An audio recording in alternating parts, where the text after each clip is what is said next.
మన వెన్నెల కిషోర్ యాక్ట్ చేసిన Srikakulam Sherlock Holmes cinema అయితే చూశాను మచ్చా. ఈ సినిమా గురించి మాట్లాడుకోవాలంటే నేను ఇంటర్వెల్ నుంచే బయటకు వచ్చాను.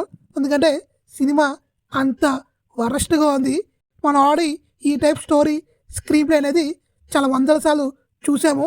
దాన్నే వీళ్ళు అటు ఇటు తిప్పి తీశారు తప్ప ఎక్కడ కొత్తగా ఉండదు, ఎంగేజింగ్ ఉండదు, ఎక్కడ మనకి థ్రిల్లర్గా ఉండదు. సినిమా అంతా పెద్ద డొల్ల. సినిమా ఓపెనింగ్ నుంచే చాలా వరస్ట్గా ఉంటుంది.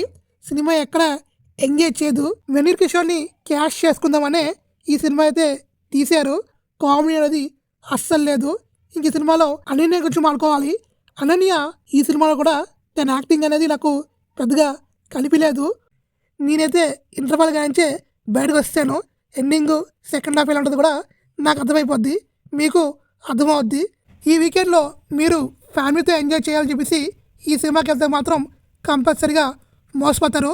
మీ జోబులకి పెద్ద బొక్కపన్నం మాత్రం ఖాయం. సాంగ్స్ బిజం కూడా సోసగా ఉన్నాయి. ఇంకా ఓవరాల్ చెప్పుకోవాలంటే ఫుల్ బోరింగ్, ఫుల్ ల్యాగు. ఈ సినిమా చూస్తే మాత్రం మీకు డెఫినెట్గా తలకైనా వస్తుంది. మేము వెళ్తాము అంటే వెళ్ళండి. వెళ్ళే ముందర ఒక జెండు బామ్ కొనుక్కెళ్తే మీకు మీ ఫ్యామిలీ మెంబర్స్కి యూస్ అవుద్ది, అంటే సినిమాకి వెళ్ళే వాళ్ళకి యూస్ అవుద్ది. ఇంకా నా రేటింగ్ అయితే 1/5.